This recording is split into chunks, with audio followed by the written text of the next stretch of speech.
নমস্কার বন্ধুরা, বাণীকথা চ্যানেলে আপনাদের সকলকে স্বাগত জানাই। আজকের এই ভিডিওটি অবশ্যই মন দিয়ে দেখুন। ভগবান শ্রীকৃষ্ণের এই উপদেশগুলি আপনার চলার পথে সঠিক মার্গ দর্শন করাবে এবং আলোর দিশারি হয়ে উঠতে সাহায্য করবে। ভগবান শ্রীকৃষ্ণের কথাগুলি অবশ্যই শুনুন, মনে শান্তি পাবেন, নিজেকে নতুন করে খুঁজে পাবেন। এই ভিডিওতে শ্রীকৃষ্ণের বলা শ্রীমদ্ ভগবদ্ গীতাকে সংক্ষিপ্ত আকারে বলা হয়েছে। শ্রীকৃষ্ণের বলা এই উপদেশগুলি এতটাই মূল্যবান যে কেউ যদি জীবনে সঠিকভাবে এই উপদেশগুলি পালন করে তাহলে তার জীবন বদলে যাবে এবং সে এক সুন্দর, সুখী ও শান্তিপূর্ণ জীবন কাটাতে পারবে। ভিডিওটি শুরু করার আগে যারা এই চ্যানেলে নতুন তারা অবশ্যই চ্যানেলটি সাবস্ক্রাইব করুন আর বেল বাটনে প্রেস করে রাখুন আরও এই রকম নতুন নতুন ভিডিও পেতে। ভিডিওটি দেখে ভালো লাগলে একটি লাইক করবেন এবং সবাইকে শেয়ার করবেন যাতে তারা এই ভিডিওটি দেখে উপকৃত হয়, এবং কমেন্ট বক্সে জয় শ্রীকৃষ্ণ লিখতে ভুলবেন না। তাহলে আসুন শুরু করি। সব থেকে ভালো যুদ্ধ সেটাই যা কখনো লড়াই হয়নি, অর্থাৎ বোঝাপড়া, সন্ধি। সব আবশ্যক পরিস্থিতিকেই শুভ করা যায়। নিজের থেকে শক্তিশালীর সাথে যিনি সন্ধি করেন তিনি বিদ্বান, নিজের সমকক্ষের সাথে যিনি সন্ধি করেন তিনি গুণবান, আর নিজের থেকে দুর্বলের সাথে যিনি সন্ধি করেন তিনি দয়াবান। একটা যুদ্ধ আপনার একাধিক শত্রু তৈরি করতে পারে, কিন্তু একটা মীমাংসা আপনাকে একটা বন্ধু দিতে পারে। তাই হাতের মুঠো তখনই শক্ত করুন যখন যুদ্ধ এড়ানো অসম্ভব হয়ে পড়ে, নয়তো হাত বাড়িয়ে হাত মেলান, কারণ মিলনে যে সুখ যাতনায় তা নেই। রাধা রাধা। আজ আমি আপনাদেরকে 3টি প্রশ্ন করব। তাহলে প্রথম প্রশ্ন, এমন কে আছে যার ওপর আপনি অনর্গল প্রহার করার পরেও সে হাসে আর আপনাদেরকে আনন্দ দেয়? আপনাদের উত্তর হবে ভূমি বা বৃক্ষ। দ্বিতীয় প্রশ্ন, এমন কে আছে যে আপনার কিছু না বলাতেও সব জেনে যায়, সব বুঝে যায় আর নিঃস্বার্থভাবেই আপনার সাহায্য করতে থাকে? এবার আপনাদের উত্তর হবে ভাই বা বন্ধু। আর তৃতীয় প্রশ্ন, এমন কোন ভগবান আছেন যিনি নিজে বিষ পান করে আপনাকে জীবনের অমৃত প্রদান করেন? আপনি হয়তো উত্তর দেবেন মহাদেব। যদি আপনার উত্তর এইগুলি হয় তাহলে সেই উত্তর ভুল। এই সমস্ত প্রশ্নের একটাই সঠিক উত্তর আছে, আর তা হলো মা। স্তন্য পান করার সময় আপনি পা দিয়ে কত তাকে মেরেছেন, কিন্তু তাও উনি হাসি মুখে আপনাকে আশীষ দিতে থেকেছেন। আপনি কিছু না বললেও উনি সব জেনে যান, আর এই জীবনের কঠিন পরিস্থিতির বিষ পান করে আপনাকে সুখের অমৃত দেন। এই জীবনে আপনি যাই করে নিন না কেন, মায়ের ঋণ কখনো পরিশোধ করতে পারবেন না। যদি কিছু করতে চান তবে জীবনের আনন্দের মধ্যে, অনুভূতির মধ্যে আর ধন্যবাদের মধ্যে নিজের মাকে মনে রাখবেন, আর আমার সাথে ভালোবেসে বলবেন রাধা রাধা। শীতকালের সন্ধ্যায় এই জ্বলন্ত কাঠে হাত সেঁকতে কার না ভালো লাগে? কত সময় পেরিয়ে যায় এই কাঠ সরাতে, ঘোরাতে, বোঝাই যায় না। এই কাঠগুলি আগে জ্বলে, তারপর আমাদের উষ্ণতা দেয়, আর তারপর ছাই হয়ে যায়। আচ্ছা বলুন, এই আগুনের উৎপত্তি কোথা থেকে হয়? উত্তরটা সহজ, এই কাঠ থেকে।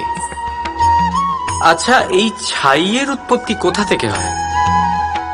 উত্তর সেই একই, এই কাঠ থেকেই। তাহলে আগুন আর ছাই এই দুইয়ের উৎপত্তি কাঠ থেকেই হয়। এবার ভাবুন, আগুন যা এই কাঠ জ্বালায় আর ছাই, সেই ছাই যা এই আগুন নিভিয়ে দেয়। কিছু বুঝলেন? আপনার শক্তি আপনার ভেতরেই উৎপন্ন হয়, আর আপনার অন্তরের ক্ষতিকর সেই ছাই, সেটাও আপনার ভেতরেই উৎপন্ন হয়। তাই নিজের ভিতরের উজ্জ্বলতা দিয়ে এই সংসারকে আলোকিত করতে চান, নাকি নিজের ভেতরের আধার বার করে এই সংসারে অন্ধকার আনতে চান? সিদ্ধান্ত আপনার। রাধা রাধা। কখনো কখনো আপনার মনে এই প্রশ্ন জাগে, তাই না?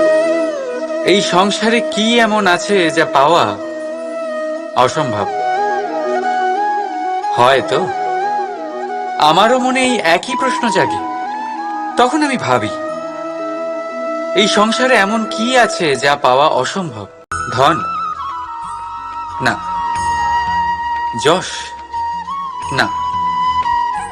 সম্মান? না। তাহলে কি আছে এমন যা পাওয়া অসম্ভব? ভেবে দেখুন। উত্তর হলো স্বয়ং নিজের ভুল, স্বয়ং নিজের দোষ, যা কেউ কখনো পায় না। আর কেউ যদি তা পেয়েও যায়, সেই ব্যক্তি নিজের ভুল কখনোই স্বীকার করতে চায় না। কিন্তু যে ব্যক্তি নিজের ভুল স্বীকার করে, নিজের দোষ স্বীকার করে, সংসারে কোনো কিছুই পাওয়ার জন্য তার সামনে কোনো বাধাই থাকে না। তাই আত্মবিশ্বাস অবশ্যই রাখুন। চেষ্টা করুন যেন আপনার দ্বারা কোনো ভুল না হয়, কিন্তু আত্মমন্থন করুন। আর যদি আপনার কোনো ভুল হয়েও যায়, তাহলে তা স্বীকার করুন, তা শুধরে নেওয়ার চেষ্টা করুন। আপনার জীবন পরম আনন্দে ভরে যাবে। রাধা রাধা। সংসারে আপনি এমন অনেকজন পাবেন যারা আপনাকে বলবেন যে আপনার কি করা উচিত, কিন্তু তার থেকেও বেশি গুরুত্বপূর্ণ বিষয় হলো আপনার কি করা উচিত নয়। আজ আমি আপনাকে এমন 3টি বিষয় বলবো যা নিজের জীবনে আপনার করা উচিত নয়। প্রথম কথা, আনন্দে কখনো কথা দিতে নেই। আনন্দ আপনার যুক্তি হরণ করে, আর তারপর আনন্দে দেওয়া এই কথা পরবর্তীকালে গলার ফাঁস হয়ে যায়। দ্বিতীয় কথা, কখনো ক্রুদ্ধ হয়ে উত্তর দেবেন না। ক্রোধ আপনার বিবেককে লুপ্ত করে, ভবিষ্যৎ দৃষ্টিকে অন্ধ করে। কিছু মুহূর্তের জন্য জন্ম নেওয়া এই ক্রোধ আর ক্রোধজাত উত্তর ভবিষ্যতে সারা জীবন এক প্রশ্ন হয়ে দাঁড়ায়।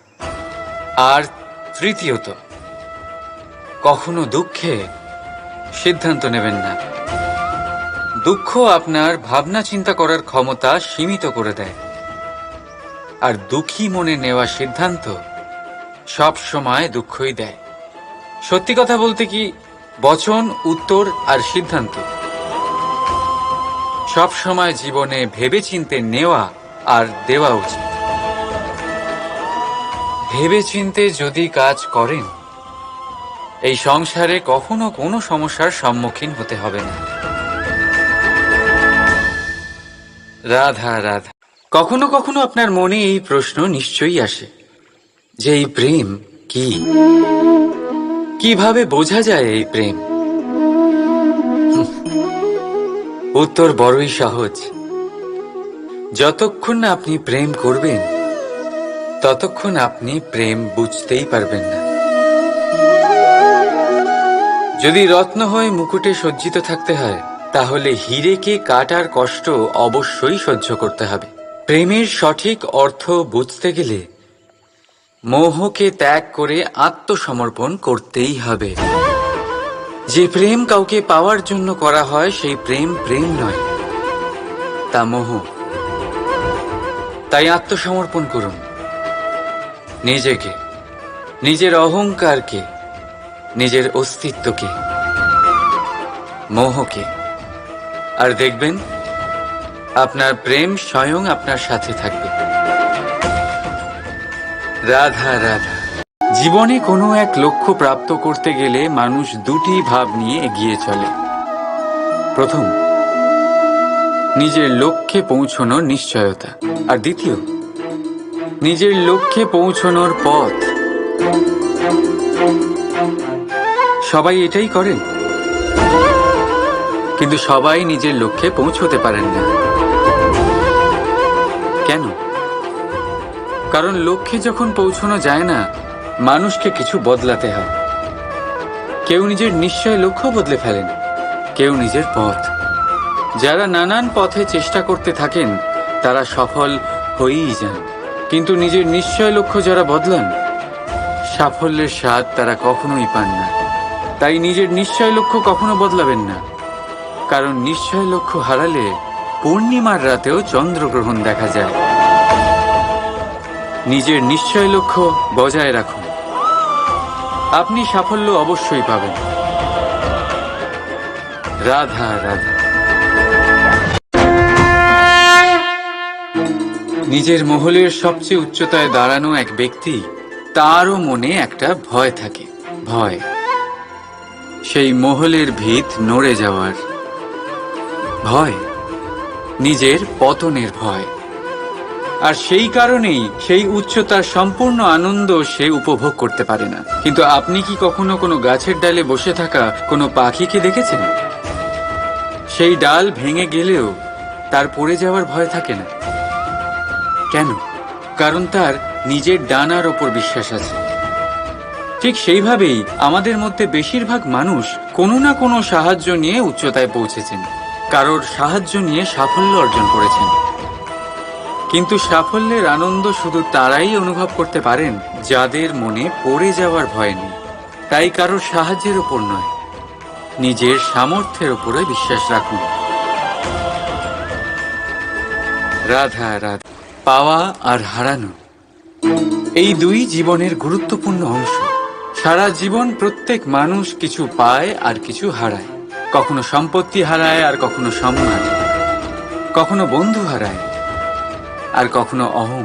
কিন্তু হারানোটা খারাপ বিষয় না, কারণ হারানোর সাথেই এক অমূল্য শিক্ষায় আপনি অভিজ্ঞ হয়ে ওঠেন যে কি করে আবার আপনি সেটা না হারান। তাই যদি সত্যি কিছু হারিয়ে ফেলেন, তার থেকে পাওয়া শিক্ষা হারাবেন না, কারণ সেই শিক্ষার সাহায্যেই আপনি আপনার হারানো জিনিস পুনরায় পেতে পারেন।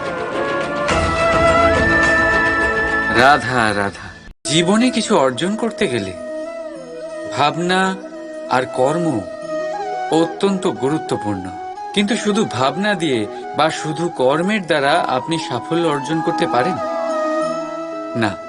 কিছু মানুষ ভাবতেই থাকেন, কর্ম করতে পারেন না, আর সেই জন্য তারা সফল হতে পারেন না। কিছু মানুষ ভাবনা চিন্তা না করেই কর্ম করতে থাকেন, তারাও সাফল্য অর্জন করতে পারেন না। তাহলে মনে রাখবেন, গাছ কাটতে হলে কুঠারের বারংবার প্রহারের সাথে সাথেই সেই কুঠার কোন দিকে মারা হচ্ছে সেই খেয়ালও অবশ্যই রাখতে হবে। ভাবনা আর কর্ম, এই দুইয়ের সঠিক সংমিশ্রণ হলে আপনি অবশ্যই সাফল্য পাবেন। রাধা রাধা। আমরা মানুষেরা কতটা জেদি হই। একবার লক্ষ্যে দৃষ্টি স্থির করে নিলে তা পাওয়ার জন্য মন প্রাণ লাগিয়ে দিই, কিন্তু সেই লক্ষ্যে পৌঁছবার ব্যস্ততায় সেই পথ চলার আনন্দ পেতেই ভুলে যাই। নিজের স্বাস্থ্য নষ্ট করে দিই অর্থ অর্জন করতে গিয়ে, আবার সেই অর্থই নিজের স্বাস্থ্য শুধরবার জন্য ব্যবহার করে ফেলি। বুঝুন, দেখুন, ইচ্ছে খারাপ নয়, কিন্তু ইচ্ছে পূরণ করার চেষ্টায় ওই পথে আনন্দ পেতে ভুলে যাওয়া, এ তো মূর্খতা। যা নেই তা পাওয়ার চেষ্টা আপনি অবশ্যই করুন, কিন্তু যা আছে তার সম্পূর্ণ আনন্দ থেকে বঞ্চিত থাকবেন না। রাধা রাধা। আমরা সবাই জীবনে নিজের জন্য সবচেয়ে ভালোটাই চাই, সবচেয়ে ভালো সুবিধে পেতে চাই, সবচেয়ে বেশি সম্মান পেতে চাই, কিন্তু সবার পক্ষে এই সব পাওয়া কি সম্ভব? হ্যাঁ, নিশ্চয়ই। শুধু একমাত্র বাধা সময়। আমাদের জীবনের কোনো স্থায়িত্ব নেই। তাই যদি সময়ের সদ্ব্যবহার করেন তাহলে একটু সুবিধে হতে পারে। এবারে দেখুন, যাদের সবসময় স্বপ্ন দেখতে ভালো লাগে তার জন্য রাত্রি কম পড়ে যায়, আর যারা স্বপ্ন পূরণ করতে চান তাদের জন্য দিন কম পড়ে যায়। যারা সম্মান পেতে চান তাদের জন্য সব সময় পরোপকার কম পড়ে যায়, আর যারা জ্ঞান অর্জন করতে চান তাদের জন্য মনোসংযোগ। জীবনে যদি নিজের লক্ষ্যে পৌঁছতে চান তবে সময়ের বিভাজন আপনাকে ঠিক করতেই হবে। মনে রাখবেন, রাধা রাধা। লোকে বলে জীবনে মেলামেশা করা অত্যন্ত আবশ্যক। এতে সম্পর্কের আধারও হয়, আবার ব্যবসাও চলে। কিন্তু সবচেয়ে বেশি গুরুত্বপূর্ণ হলো ব্যবহার। তাই এই বিষয়ে ভাবুন, আপনার জীবনে কে আপনার সাথে মেলামেশা করবে তা নিশ্চিত করে সময়। আপনি আপনার জীবনে কার সাথে মেলামেশা করবেন তা নিশ্চিত করবে আপনার হৃদয়। আপনি যাদের সাথে মিশছেন তাদের হৃদয়ে আপনি কতক্ষণ থাকবেন তা নিশ্চিত করবে আপনার ব্যবহার। নিজের ব্যবহার ভালো রাখুন, সব ভালোই হবে। রাধা রাধা। এই ফুল দেখতে পাচ্ছেন আপনি? এটা সেই ফুল যার জীবন এই ডালে শুরু হয়েছিল। দর্শকদের চোখে প্রশংসা দেখল সে, মধুর লোভে মৌমাছিরা এলো, আর তারপর ডাল থেকে ভেঙে নিচে পড়ে গেল সে। কেন? নিয়তি এরকম কেন করল ভাবুন। কারণ এই ডালেই ফুল হয়ে থাকাটা এই ফুলের জীবনের লক্ষ্য কখনোই ছিল না। এবার এই ফুল হয় দেবতাদের সজ্জায় ব্যবহৃত হবে, নয় কোনো কন্যার গয়নায় গাঁথা হবে, আর নয় কারোর প্রেম প্রদর্শনের মাধ্যম হবে। দেখুন, জীবনে নিজের লক্ষ্যে পৌঁছতে হলে যাত্রাকে ভয় পেলে চলবে না। নিজের অস্তিত্ব তৈরি করতে হলে তাদের ছায়া থেকে আপনাদের দূরে যেতেই হবে যারা আপনাকে অস্তিত্ব প্রদান করেছেন। এটাই জীবনের নিরন্তর সত্য। রাধা রাধা। আমাদের সকলের জীবনে কখনো না কখনো পাথর দ্বারা আঘাত লাগেই, আর এই সংসারও আমাদের ওপরে কখনো না কখনো পাথর বর্ষণ করে। কখনো আমাদের খারাপ ভেবে, আর কখনো আমাদের অসফল ভেবে, কখনো আমাদের বুদ্ধিহীন ভেবে। কারণ অনেক আছে, কিন্তু এই পাথর দ্বারা আমরা আঘাত পাবো কি পাবো না তা সম্পূর্ণ আমাদের হাতে। হয় আপনি এই পাথরের আঘাত পেয়ে চোখের জলে ডুবে থাকতে পারেন, আর নয়তো যদি আপনি চান তাহলে এই পাথর দিয়ে সেতু বানিয়ে সকল সমস্যার সাগর অতিক্রম করতে পারেন। সিদ্ধান্ত আপনার। এই পাথর এ হলো প্রতীক আমাদের নিন্দার, আমাদের আলোচনার। যে এই আলোচনা নাকারাত্মকভাবে দেখবে সে শুধুমাত্র কষ্টই পাবে, আর যে এই আলোচনাকে নিজের বিকাশের আধার বানাবে সেই সাফল্যের চূড়ায় পৌঁছবে।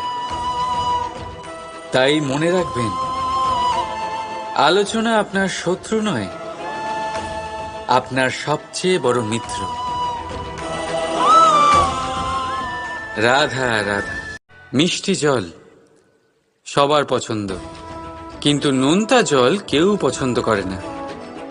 এইবার ভাবার বিষয় হলো মুক্ত, যা সমুদ্রের গহ্বরেই তৈরি হয়।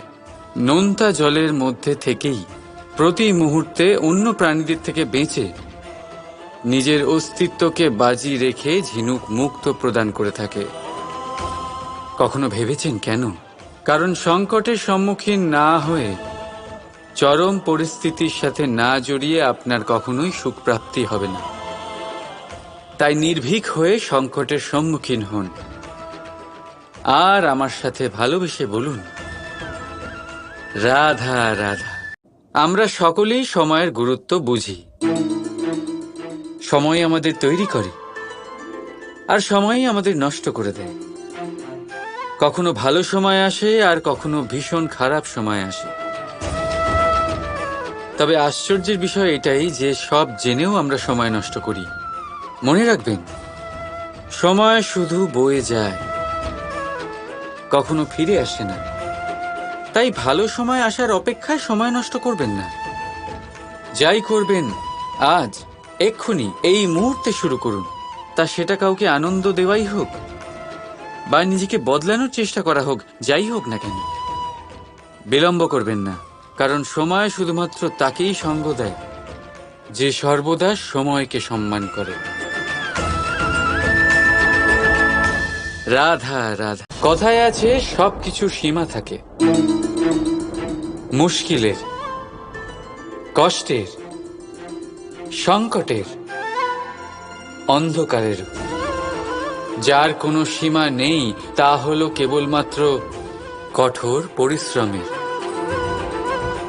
আপনি নিশ্চয়ই দেখেছেন, রাত্রি যতই অন্ধকারময় হোক, তারারা পরিশ্রম করে তার সাথে লড়তে থাকে, আর অবশেষে সকাল হয়েই যায়।